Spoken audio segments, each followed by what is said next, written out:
Unang Korinto, talatang 10, 1-12.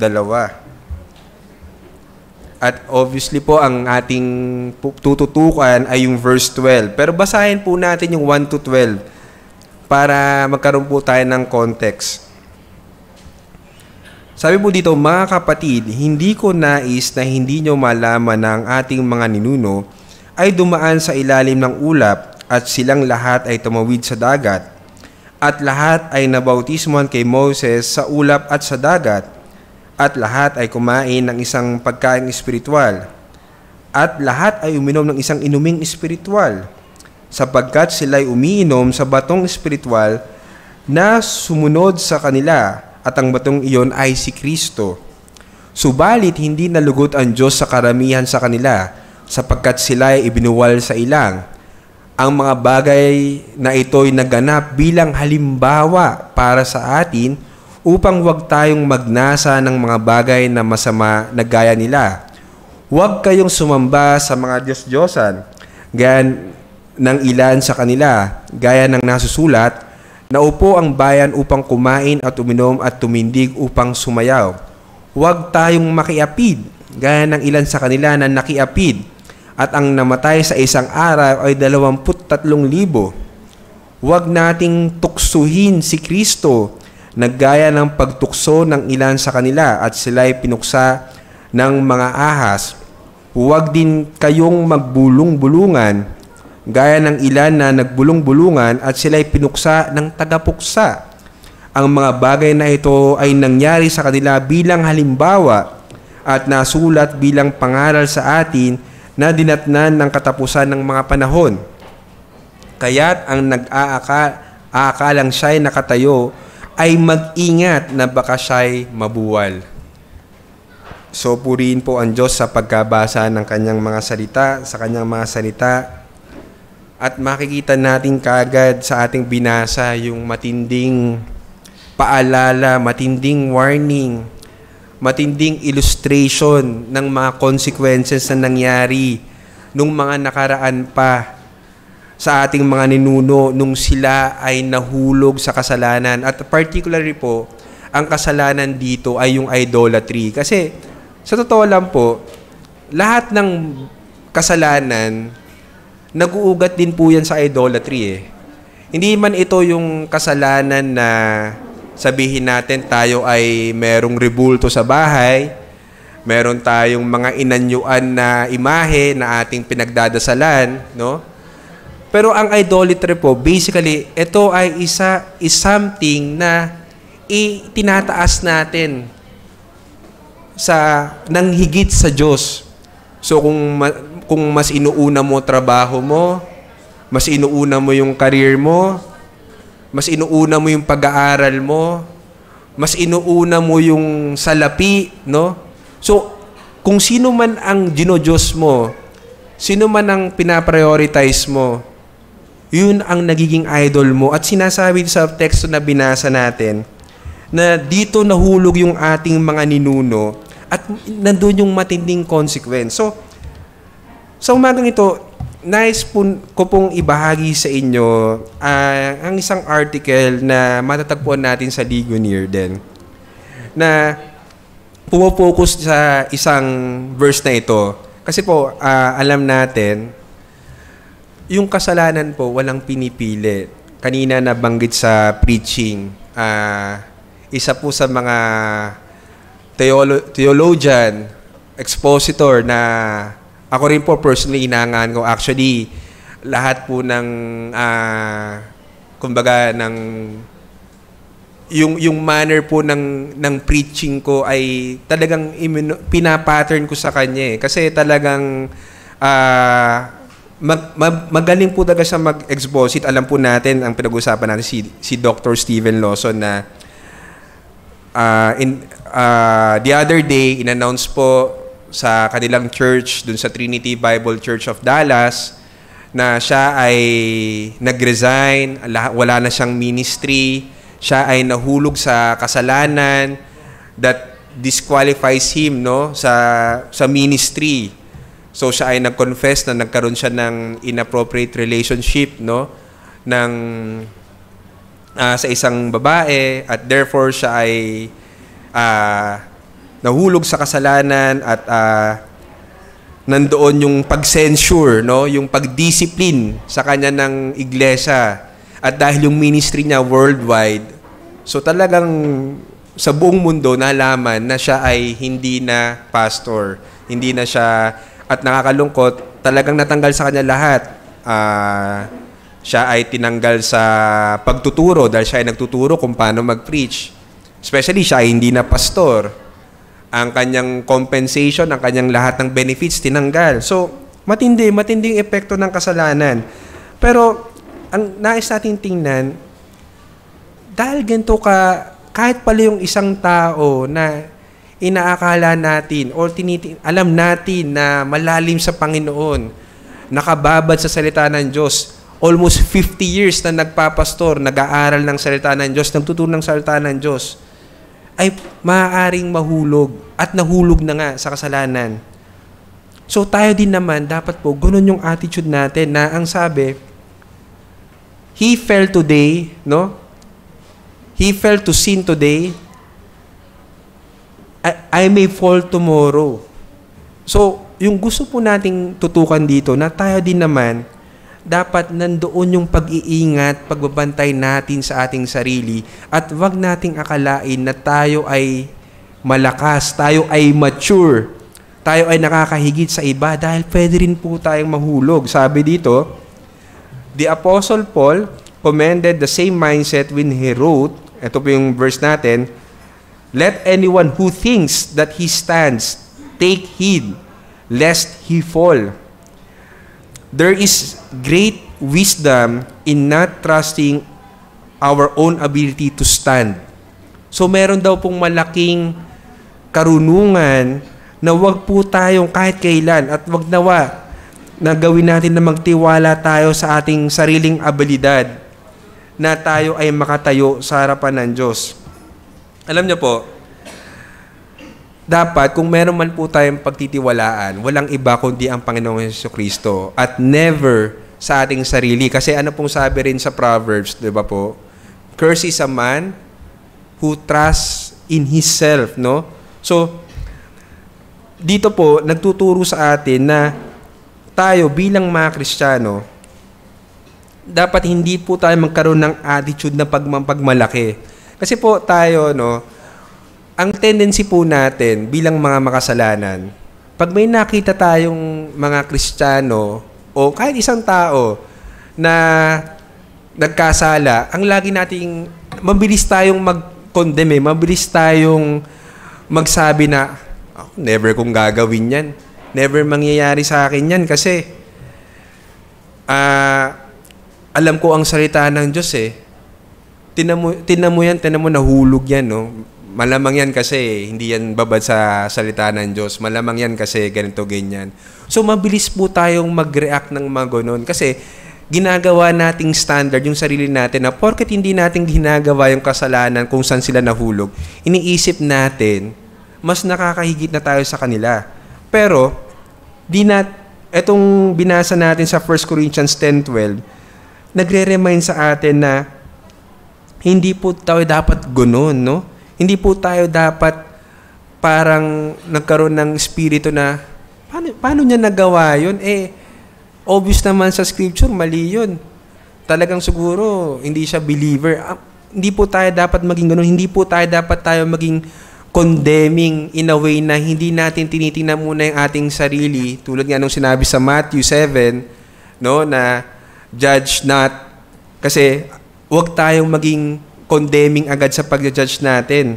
So dito, sinasabi na the scriptures teach that the unregenerate their need for their new birth. The latter teach the saints their need to distrust themselves.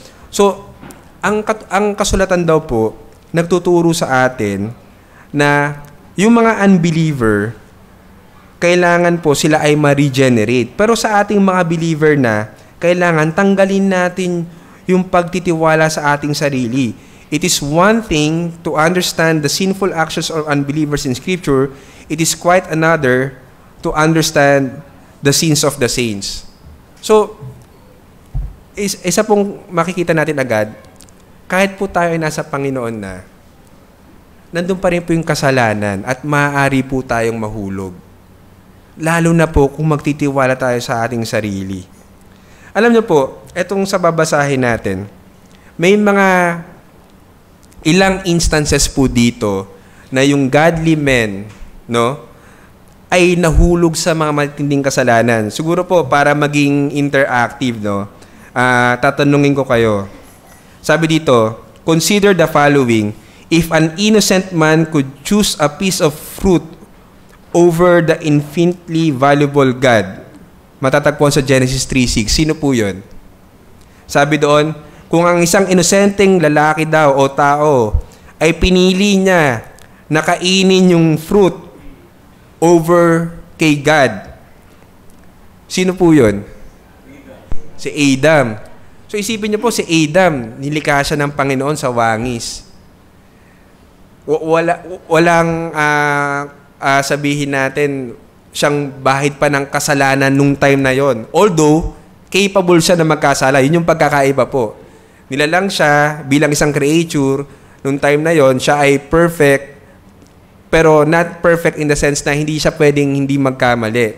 So, isa yon si Adam. Sino pa? Ito pa. If the most righteous man of his day could get so drunk that he passed out naked before his son in his tent. Genesis 9:21. Sino yun? Si Noah. Oh. If the most faithful man of his day could father a child with his wife's handmaiden. Abraham, no? Tindi ng kasalanan eh. Si Noah, nakita niya yung he was favored by God, pero ang ginawa niya, nagpakalaseng. O, tapos, nakita yung kaubaran niya ng mga anak niya. Tapos ito naman si Abraham. Nangako na sa kanya ang Panginoon na sa kanya manggagaling yung seed. Pero nung sinabihan siya ni Sarai na baog ako, hindi ako magkakaanak, ito si Hagar, anakan mo. Ang ginawa niya? Ginawa nga niya yung sinunod ng asawa niya. O ano pa? Ang sabi pa, and twice hand his wife over to other men, no? So yung pa isang kasalanan ni Abraham, 'di ba? Yung father of our faith. Ano pa yung kasalanan niya? Nagsinungaling siya dahil yung asawa niya maganda. Sabi niya, pag pumunta tayo diyan, papatayin ako pag nalaman nilang asawa mo ako, sabihin mo kapatid kita. So ibinigay niya sa ibang lalaki yung asawa niya. If the mother of promise could laugh at the words of the God of promise and then lie to him about doing so, sino naman to? Si Sarah, no? Ang tindi ng mga kasalanan eh. Yun po yung pinapoint natin dito. Ano pa? If righteous Lot could greedily pick the most materialistic and sexually depraved place for himself and his family to live. So yun yung pinili niya, Sodom and Gomorrah sa Genesis chapter 13, 8-13. And could hand his daughters over to the sexually perverse men of the city. If the son of promise could show partiality to his oldest son because he liked his hunting skills, sino yun? Si Isaac. So, si Adam, si Noah, si Abraham, si Sarah, si Isaac, naki-Isaac na tayo. And if the namesake of Israel could swindle his brother for a birthright, si Jacob. And then sabi dito, then so could I. Sabihin kung sila nakikita natin malalim sa Panginoon, sinamahan ng Diyos, nagawa yung mga matitinding kasalanan na yun, so could we. So tayo rin po. So again, nagre-remind sa atin, wag po tayong maging mayabang. Wag po nating isipin na tayo ay nakakahigit kasi etong mga tao na to, actually, di nga po sila nagyayabang eh. Pero it just shows, no? At binasa din natin to sa chapter 10, verse 1-12, na tayo pong lahat ay posibleng mahulog sa kasalanan. Kaya hindi po tayo dapat magmalaki, hindi po tayo dapat magtiwala sa ating sarili. Magpatuloy po tayo. If the meekest man on the planet could act in such sinful anger and unbelief that God would not let him into the promised land. Numbers 20, 7 to 12. Sino po yan? Moses. Ito naman, if his successor could disobediently covenant with pagans, Joshua 9. Sino yung successor sa Joshua 9? Sino yung successor ni Moses?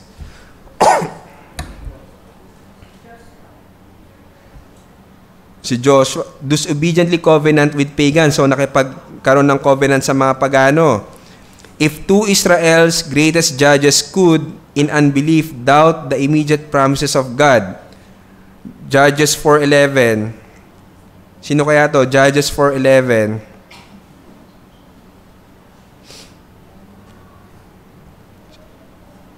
Yung dalawang judges, matatagpuan siya sa Judges 4 and 11. So, sige, magpatuloy tayo. If the mighty man of valor could fail into idolatry at the end of his life, sino po ito? Could fail into idolatry at the end of his life. Sino yung nagkaroon ng idolatry sa Judges 8, 22-27? Si Samson, pagkatapos po nun Si Samson nasa chapters 14 hanggang 16 Si Gideon, if the strongest man who ever lived, yan na po, could be defeated by wine and women, then again, so could we. No? Ang dami po pong example. David, a man after God's own heart. Anong ginawa niya? Bukod sa he committed adultery, nag-premeditate pa sa pag-murder kay Uriah. Solomon, the wisest man, could foolishly allow his heart to be led astray by 1,000 women to worship foreign gods. Di ba po, Solomon, lahat ng karunungan nasa kanya. Pero sumobra sa talino, nagkaroon ng 1,000 asawa, at yung kanyang heart inilayo. If the weeping prophet could charge God with deceiving his people, Jeremiah, if a prophet of Israel could self-righteously run from the mission of God, sino yon? Sa Jonah. Sino yung inutusan sa, sa Nineveh? Si Jonah. Then so could we. Andayan pa po. Ito po, if the forerunner of Christ could doubt the identity of the one to whom he bore witness, sino po ito, forerunner of Christ? John the Baptist. Makikita niyo po yan sa Luke, I think Luke 7, nakikita natin doon na pinadala niya yung mga alagad niya, para tanongin si Jesus Christ, are you the coming one? Or should we look for another? So, ang context po nun, nag-doubt si John. So ngayon, siya ay inirestore ng ating Panginoon sa pamamagitan ng paglalahad na si John is more than a prophet. He is the greatest prophet na sinabi doon na ipinanganak out of a woman, no? So ang dami po, si Peter nag-deny kay Jesus Christ. Isipin niyo po yung si Apostle Peter nag-deny. Not once. Diba? Not twice. No? Si James and John nagko-compete, no? Ang dami po. So, ang point is, we must resist the temptation of thinking we can stand in our own strength. We must resist the temptation of thinking we can stand in our own strength. Yan po yung magandang makita natin sa ating binasa. Dahil kung di po natin titingnan yan, maaaring tayo po ay nag-aakala na tayo ay malakas, na tayo ay mature, to the point na bumagsak po tayo o to the point na magtiwala na tayo sa ating sarili. Pag-isipan nyo po, di ba po yung nangyari nga recently, di natin alam kung ano ang exact reason bakit inalaw ng Panginoon na siya ay mahulog, no? Sa totoo nga lang po, medyo nag-iisip ako, saan kaya ako ngayon kukuha ng mga resource ko?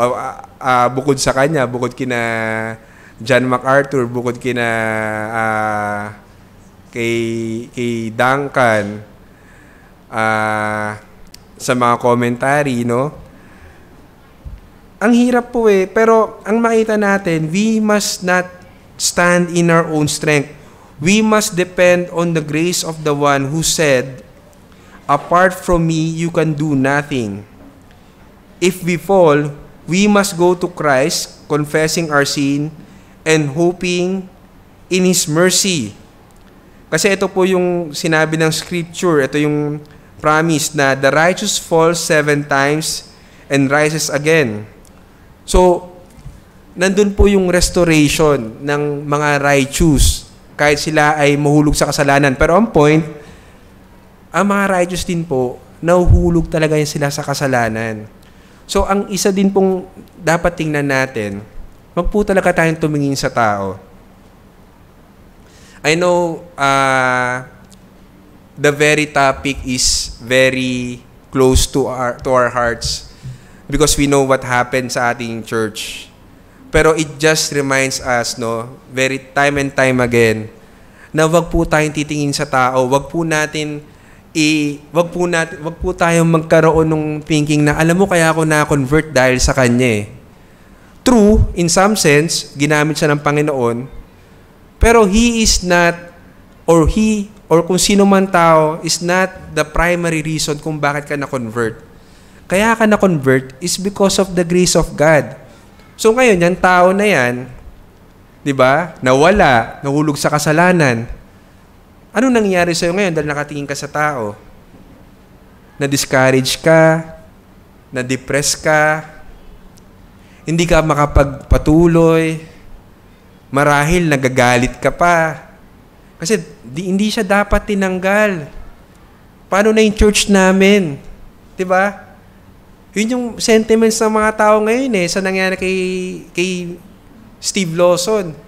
Pero anong sabi nung church niya? Yung church nila magpapatuloy because it's God who sustains the church, not man. Oh. Pero nandun yung lesson sa atin kasi alam niyo po, pag nagbasa kayo sa social media tungkol sa issue na yon, may mga ibang umaray sa problema Nakita talaga yung idolatry. Kasi may nag-post sa Twitter, paano na yung Christian life ko ngayon? How can I live my Christian life? Sabi, how can I believe the gospel? How can I live a godly life? Kung yung si Steve Lawson, nahulog rin pala sa inappropriate relationship with a woman. Nakatingin po kasi sa tao Same with us, kung nakatingin po tayo sa tao, ay ayoko na mag-church, wala na yung favorite kong preacher Diba? Ayoko, mali yung nangyari kasi hindi dapat ganoon. Dapat binigyan natin siya ng, sabihin natin, binigyan natin siya ng mga pagkakataon. Dapat ganito ginawa natin. Pero makita po natin yung Word of God hindi nagbabago, hindi nasusway ng mga opinion ng mga tao. Yung Word of God is firm na sa case na ito, ang eldership, merong qualification yan. Dapat yan above reproach. At kung hindi ka na above reproach, I'm sorry. It is not me. It is not anyone who says, hindi ka na pwede magpastor, hindi ka na pwede magministry, but it's the Word of God. So, kailangan makita po natin yun. And again, wag natin ilagay yung tiwala natin sa tao, sa pastor, sa sarili natin, pero fix our eyes on Jesus.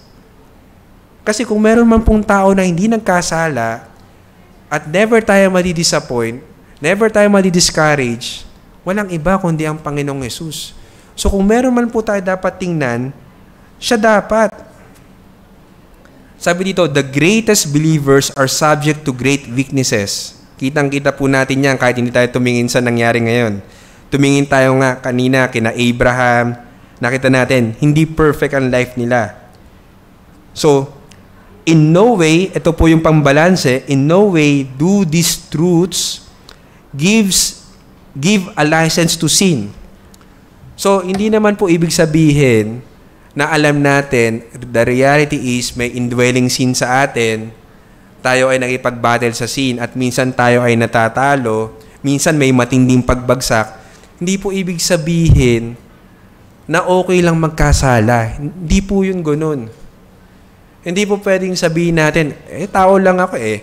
Kung si Steve Lawson nga, nahulog sa theologian na yun preacher na yun pastor na yun ako lang na attender. Tapos, kung makaano kayo sa akin, ganyan kayo. O kung ma-rebuke nyo ako, parang, alam niyo po, hindi po pwedeng ganun. Hindi ibig sabihin na meron na tayong license to sin. Hindi porket sinabi sa Romans na when sin abounds, grace abounds more, hindi po ibig sabihin nun na pwede, Oo, sinagot mismo ni Apostle Paul, shall we continue to sin? Anong sinabi doon? Yung by no means doon, sabi pa doon sa pag-aaral, yun yung strongest negative. By no means, hindi tayo pwede magpatuloy sa kasalanan. So, we must have that realization that nothing good dwells in us. Romans 7:18. Pwede po may magbasa ng Romans 7:18.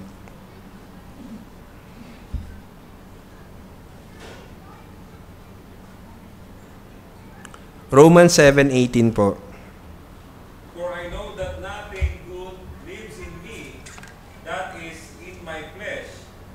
For the desire to do what is good is with me, but there is no ability to do it. Thank you.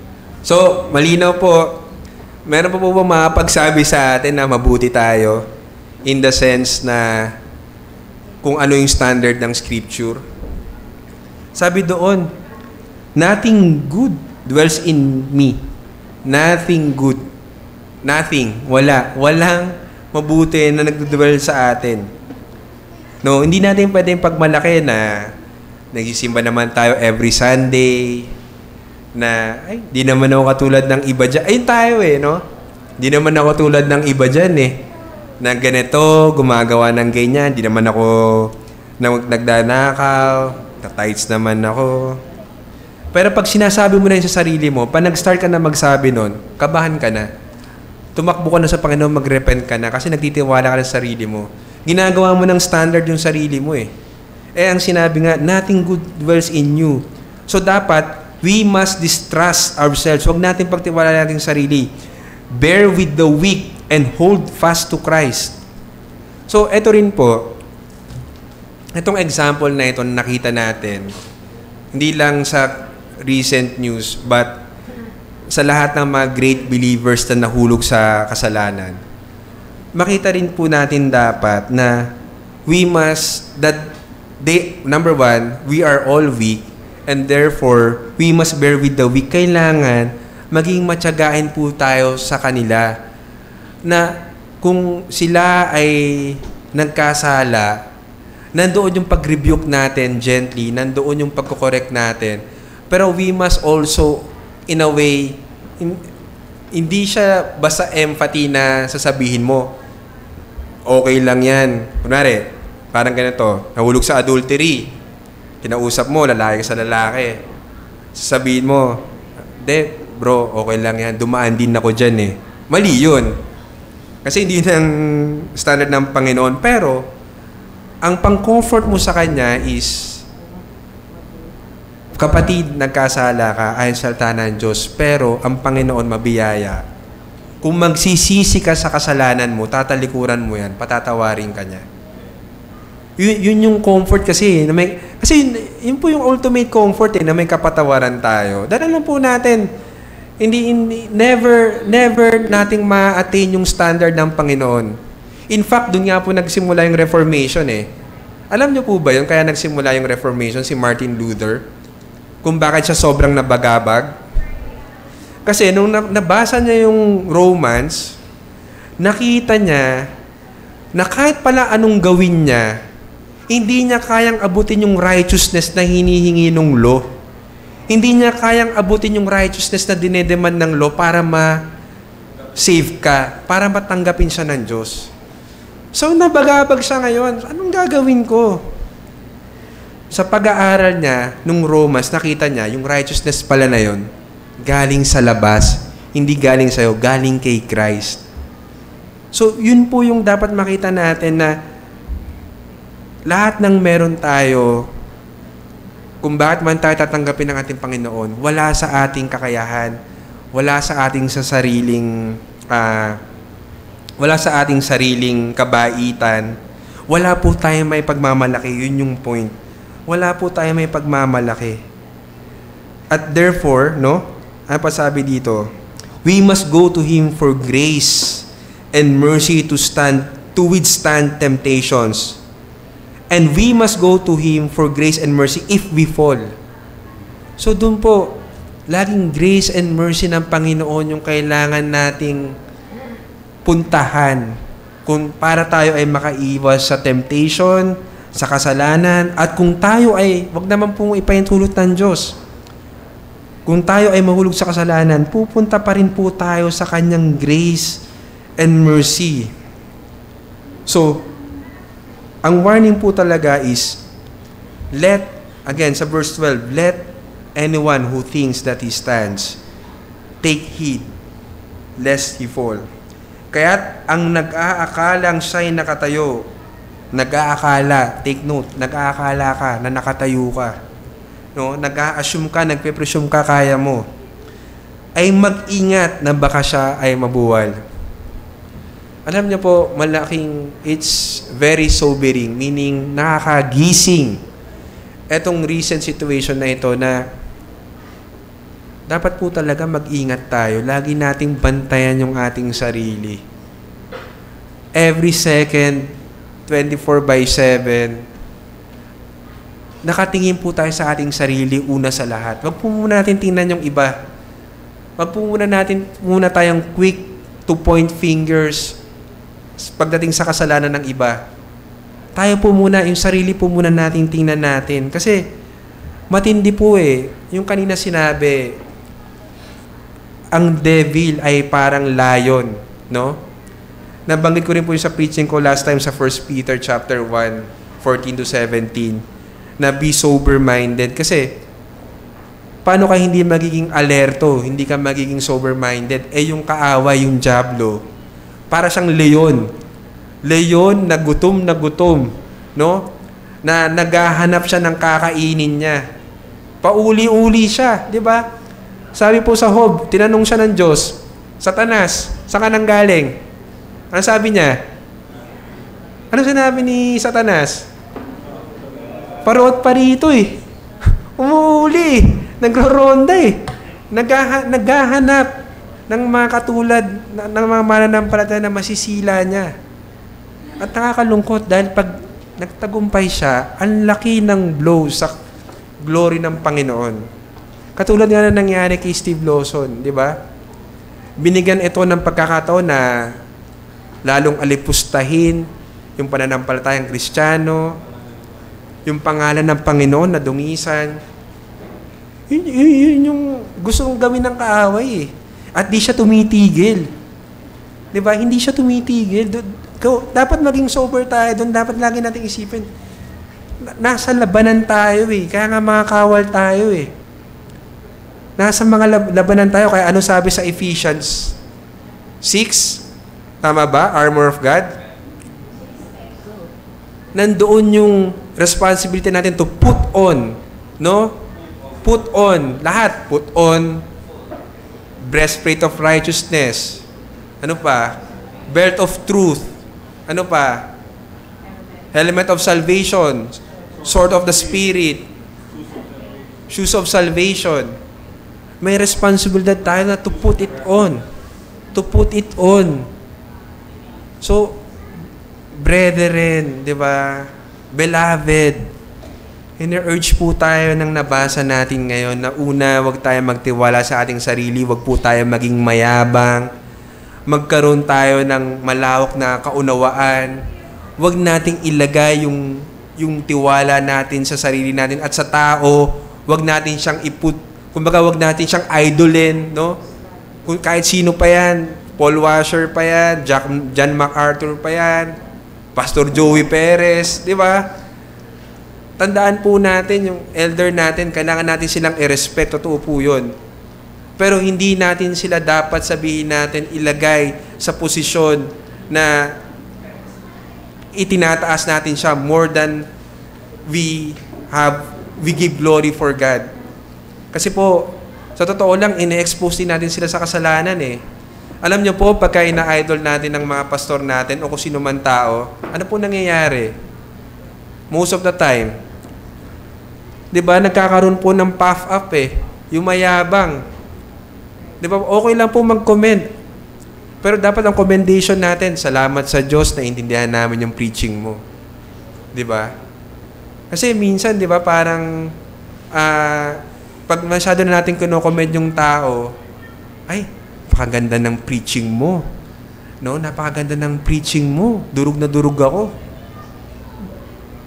So, pag palaging ganon, at na-overlook na natin yung mga kailangan i-correct sa kanila, hindi natin nakikita na bagamat they deserve double honor, first and foremost, they are still servants. Lahat po tayo servant. So, dapat ilagay natin yung ating sarili. Si pastor, servant lang din siya.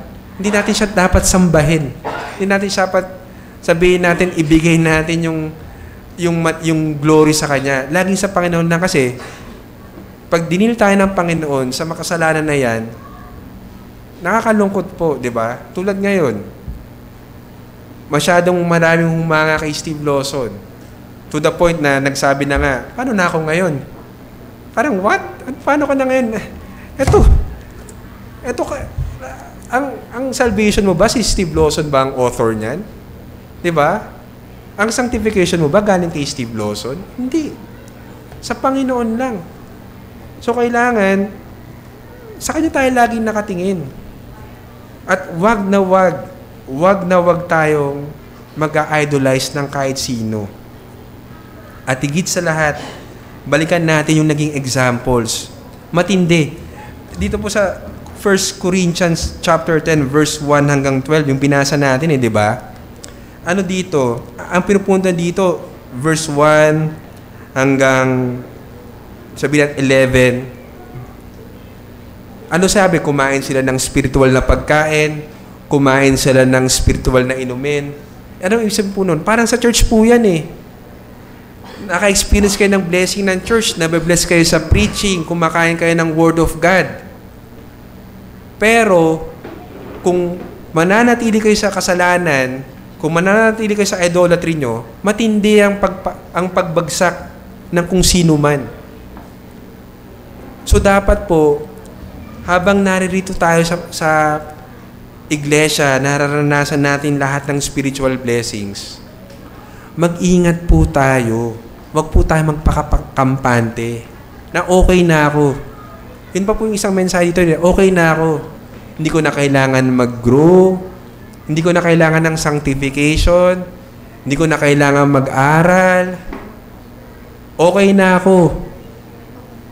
Kasi ang labas po noon, bukod sa pride, dahil, tingnan niyo po yung statement ko okay na ako. Ako. Self-centered. Very man-centered. Pag sinabi mo na yon, tapos ka na, nagtiwala ka lang sa sarili mo. At sigurado na pagbagsak mo. Kaya, bumalik ka sa Panginoon. Bumalik ka sa grace and mercy, which is, yun yung gospel ng ating Diyos. Na walang iba kundi ang ating Panginoong Jesucristo.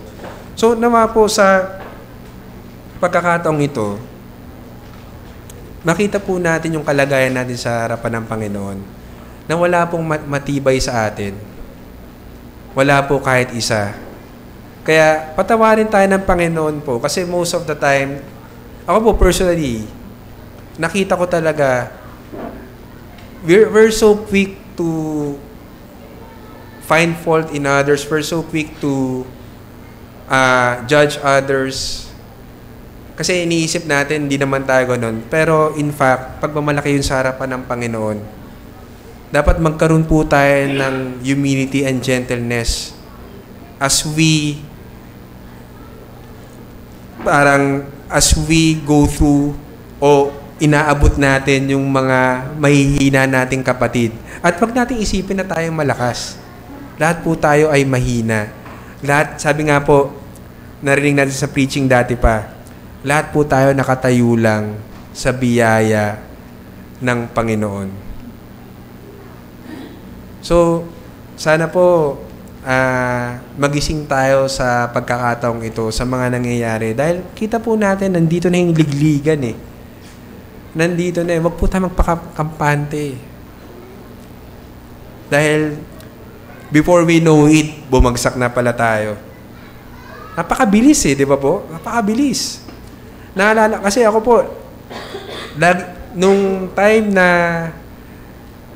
pumapasok po ako sa office, sa may BGC, traffic po yan at minimum 2 hours. Ang hirap po nung kasi nung time na yun, mag-isa ako sa sakyan, lagi ako na-experience ng anxiety. Minsan nga po, gusto ko nang bumaba eh, habang nasa ako sa traffic eh.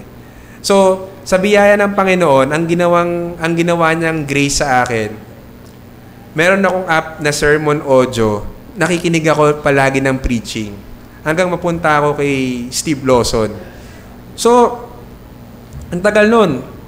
Almost 2 years na lahat ng travel ko, papuntang office 2 hours, pabalik ng bahay 2 hours, nakikinig lang ako ng preaching niya.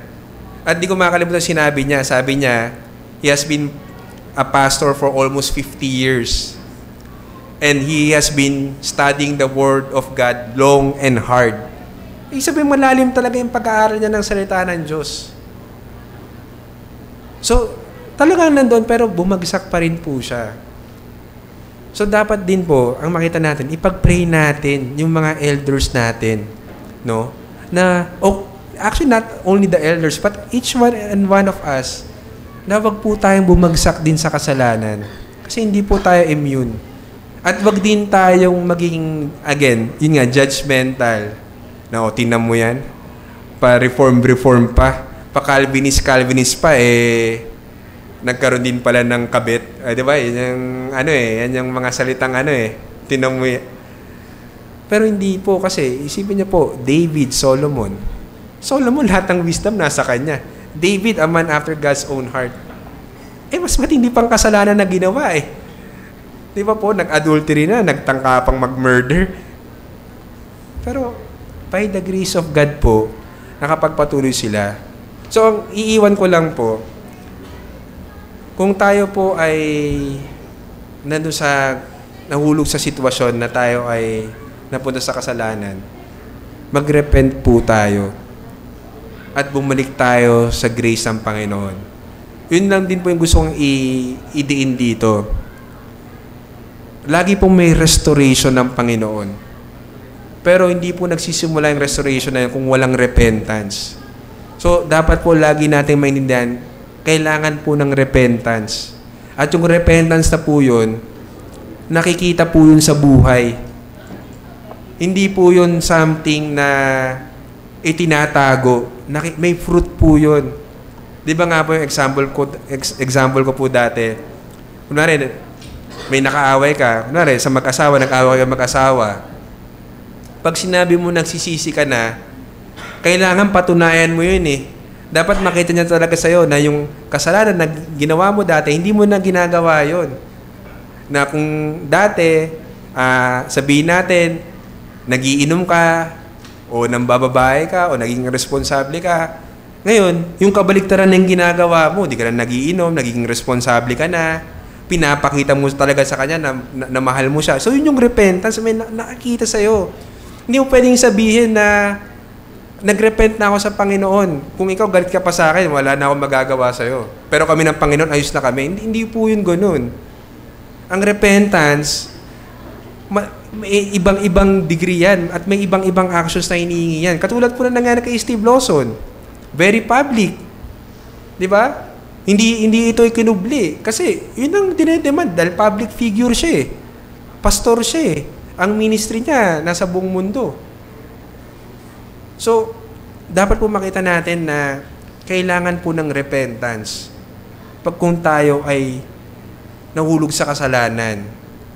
At ang comfort naman po sa atin, Ano po sabi sa John? 1 John. Di ba po? If we confess our sins, He is just and faithful to forgive us. Again, what a wonderful comfort. Papatawarin po niya tayo. Hindi po tayo tatabuhin ng Panginoon. Hindi po ang Panginoon katulad natin, no? Na pag nagbigay ng forgiveness, minsan hindi naman talaga forgiveness, di ba? Ang Panginoon po laging tapat. His mercies are new every morning. He is slow to anger. Kaya napakabuti po ng Diyos. Kaya sana po sa umagang ito, again, nagising po tayo dun sa sober warning.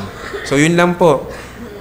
Hindi po ito preaching. So pwede po kayo sige po, any insights po, sino pong gusto mag-share?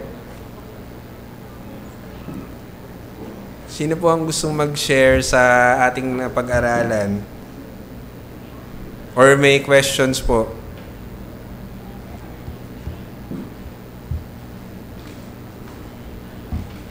So yung message po natin, yung pinag-aralan po natin kanina is, yung title is Take Heed.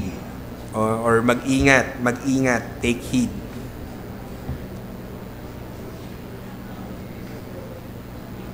Anyone po? Or gutom na yata ang lahat? Pero sige po, feel free lang po. We have a few minutes before we end po.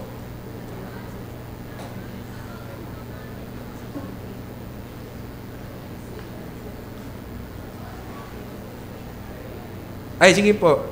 Ladies first po. Short lang po. Mayroon akong nakasa kasi na ang totoong Kristiyano ay siya ibinigyan ng Panginoon ng grace. At yung grace na yun, kapag kasala siya, talagang siya ay ibinigyan ng tawad. So there's no such thing na nagkasahin tayo ng Kristiyano, pero hindi tayo makalapit sa Panginoon para humingi ng tawad. So yun yun. Kasi kung yung grace ng Panginoon na nasa Kanya, binigay sa iyo, at kayo ay kaisa, totoo yan, ang isang Kristiyano nagkakasala ay lumalapit sa Panginoon at tumatawag. Opo. At nagpapatuloy. Dahil ang grace ng Panginoon din ang tutulong sa Kanya sa patuloy. Yun, napakaganda po, no? So, yung act din natin ng paghingi natin ng tawad sa Panginoon actually is also a grace of the Lord, no? So, sa Kanya lahat, no? Kaya po nung nabanggit natin dati sa preaching, saving grace, sanctifying grace, and future grace, lahat galing sa Diyos, eh. Kaya wala po talaga tayo may pagmamalaki. Kahit yung sanctification natin, while we are responsible, yung grace pa rin niya yung bedrock o yung foundation kung ba't natin nagagawa yun. Sige po. Thank you po.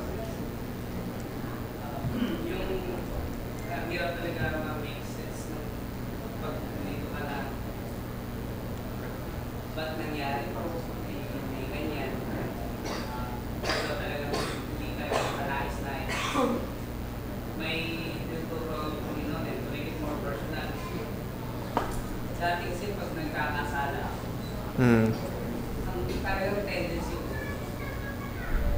hindi ikaw eh. Dahil nagkasala ko dahil sa'yo. Itong nangyari, hindi pa nung sa isip ko sa ganung bagay.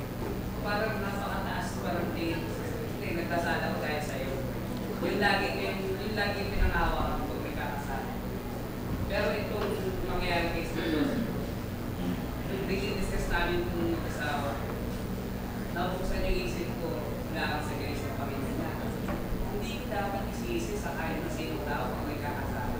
Kasi mali yun. Pag nagkasala ka, so talaga yan, nagkasala ka. Hindi mo pa rin, okay, you stroke me, you made me like this.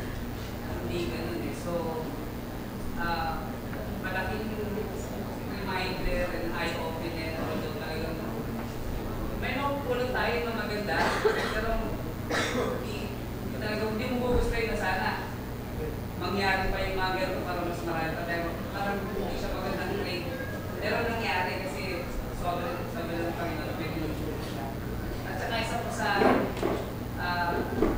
nagtulong mo ako eh. Kasi di ba nag-aaral ako.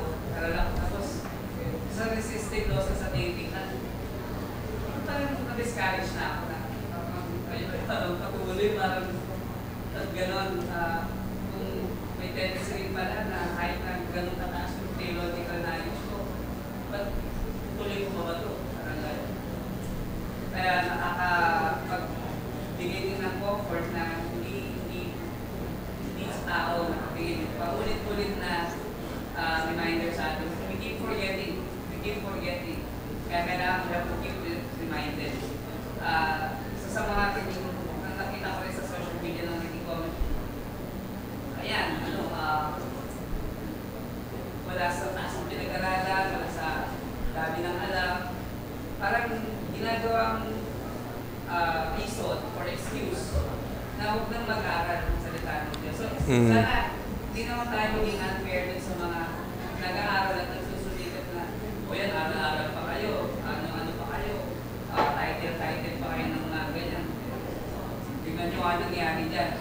So, minsan, parang papunta tayo sa pag-aaral. Kung gaganunin ka rin ng mga tao, di parang kung talagang ito nakaka-discourage, pero salamat sa grace ng Panginoon. Pero yun nga, reminder lang sa akin po na maging fair din tayo na hindi pa rin po inaalis yung learning, yung charge ni Paul kay Timothy to study the Word of God. Just because a learned man, faith, na nayuyurak na yung home office ng pastorate or ng eldership na hindi mo na kailangan aral ka dyan, hindi na kailangan galing sa isang formal institution. Isa sa mga sinabi ni Pastor Noel nga na hindi naman required na graduate ka ng GMA, but the existence of GMA or institutions like this is to lessen your excuses, para ma-lessen yung excuses mo. Kasi nandyan sila, they're immediately available para i-guide ka sa tamang pastorate. Parang yun. So, hindi siguro fair na gawin gawing reason itong kay Steve Lawson para hindi na mag-aaral, mag-self-taught na lang ako. Mag-self-study na ako kasi baka ganyan din na mangyayari sa akin. So, isa sa mga naging encouragement na sa akin, magpatuloy pa rin. So, thank you, Brother Mark. So, yun nga, no, doon pa lang, makita mo na yung sentence, tingnan mo si wag po natin silang tingnan. We need to learn from them in a way. Pero, yun nga po two sides of the same coin po kasi. Wag natin silang tingnan in the sense na wag nating isipin na yung mga ganung katulad nila ay hindi na magkakasala. Magkakasala pa rin po sila. Yun yung pinag-aralan natin kanina. Pero at the same time, wag natin silang tingnan in the sense na sila yung nagiging standard natin. So, laging sa Panginoon lang po yung tingin. Na by His grace lang, by the gospel lang, kaya po tayo nagpapatuloy. Ay, sige po, Nina. Ako nagpapasalamat ako sa Panginoon na tayo ay inabot ng biyaya ng Diyos. Ang pinaka-basic, sino ba ang Panginoon? Diba siya yung banal na Diyos na pinagmumula ng lahat ng biyaya at pagpapala? Tayo na tao, sino ba tayo? Isang makasalanan, nagkasala, na dahil sa kasalanan yung wrath of God at saka curse ay nasa akin. So, ibig sabihin, kung tayo ay nasa kumuloy ng kasalanan, hindi tayo kayang tingnan ng Diyos. Hindi man lang tayo kayang iangat doon. Ano ang ginawa niya dahil sa kanyang kapanalan at kagandahan ito? Sakripisyo ng dugo ng kanyang anak. At kung itong basic na ito ay parating na sa puso at tingin natin, wala tayong dahilan para na ilalaki. At ito ay reminder sa atin. So tayo rin magpapatuloy sa Panginoon. Opo. Thank you po, Ninang. So, salamat po sa inyong mga insight. So muli po, pinamamanit ko lang din na magpanalinganan po tayo. Panalangin po natin lahat, especially po yung ating church, yung mga naglilingkod po sa ating church, na wag pong mahulog sa matinding kasalanan. So, yun po yung appeal ko rin sa inyo, na ipag-pray nyo rin po kami na totoo po, especially ang isang pastor, they are held to a higher accountability. Totoo po yun. Kaya mas lalo po natin sila dapat ipag-pray dahil mas matindi yung attack sa kanila. And lastly, yun nga po, laging tinan muna natin sarili natin. Alam niyo po, panguli na lang po, no, naalala ko, nakakatawang isang nabasa ko. Si Satanas daw po gusto magreklamo sa atin eh. Alam niyo po kung bakit? Sige po, sinong guest niyo po, bakit gusto magreklamo po ni Satanas sa atin? Sirit po. Alam mo bakit? Kasi daw po, most of the time, pag nagkakasala isang tao, sa kanya sinisisi lagi. Which is, ang point po, yung kasalanan talaga, nag-ugat yan sa puso natin. O, si Satanas, totoo yun. Gumagawa siya ng means, ng ways, ng temptations, para i-imbibe, ikayatin ka magkasalanan. Pero, yung kasalanan po talaga, sa puso mo yan. Kaya, sa puso natin yan, kaya lagi po nating ipanalangin sa Panginoon na araw-araw, segundo, ayusin yung puso natin. No, kasi minsan nagiging nagiging scapegoat si Satanas eh. Hindi. Kaya ako nagkaganyan dahil kay Satanas yan. Hindi po, di ba? Not 100% truth. Kaya ka nagkaganyan, ano sabi ng Bible? Saan nanggaling yung sa James, di ba? Ito rin sa 1 Corinthians 10, pag pinagpatuloy natin yung 12, by your own flesh, by your own heart, by your own sinful desires. So, yun lang po, tayo po ay mag-pray na. Heavenly Father, salamat po Ama sa inyong mga salita, sa inyong mga warnings, Father God, sa amin. Lord, forgive us dahil sa maraming pagkakataon, masyado po kami naging prideful, naging arrogant, naging idolatrous na ina-idol po namin yung aming sariling kagalingan, sariling katuwiran, na iniisip po namin na kami ay mature, na kami ay strong, at kami ay hindi mahuhulog sa mga matinding kasalanan. Pero Lord, nakita po namin, it's only by your grace kaya hindi po kami nahuhulog. Kaya Panginoon, tulungan po nyo kami na to fix our eyes on you, to distrust or not trust our own selves, Panginoon, our own abilities, Father God, but to rely totally 100% sa inyo lamang, Father God, na Panginoon, manangan kami sa inyong mga salita na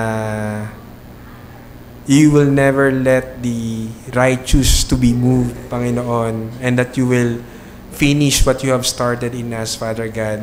Kaya tulungan niyo po kami, Panginoon, as we journey sa mundong ito, Panginoon, na palagi kaming mag-ingat, Panginoon, palagi namin bantayan namin sarili, palagi namin tingnan ang aming mga sarili, Panginoon, at umasa lamang sa inyo, sa inyong biyaya, sa inyong ebanghelyo. Salamat po, Ama, at dalangin po namin na may pamuhay namin ito, Panginoon, bilang mga Kristiyano, at sa mga wala pa pong pagkakilala sa inyo, Ama, nawa makita nila, Panginoon, na ang kasalanan ay totoo at kayo ay galit sa makasalanan, kayo ay magpaparusa sa makasalanan, ngunit naroon din ang inyong pag-ibig na kayo ay gumawa ng paraan upang sila ay ligtas sa pamamagitan ng pagbigay ng inyong bugtong na anak, ang aming Diyos at Panginoong Hesukristo, na siya ay nagkatawang tao, na buhay ng perpekto. Siya ay namatay para sa aming mga kasalanan, para sa kasalanan ng inyong mga anak, at muling nabuhay upang ang inyong mga anak ay magkaroon ng blessed eternal hope. At yun po ang inyong ebanghelyo. Yun po ang pinaka magandang balita na maaari naming marinig, Panginoon, sa madilim na mundong ito. Kaya Ama, tulungan niyo po kami, Panginoon, sa aming mga buhay, at abutin at katagpuin ang bawat isa sa amin. Salamat din po sa aming mga kakainin. Salamat po sa inyong providence, Panginoon, at nawa sa lahat ng aming gagawin, kayo lamang po ang maluwalhati. Ito po ang aming panalangin sa pangalan ni Jesus. Amen.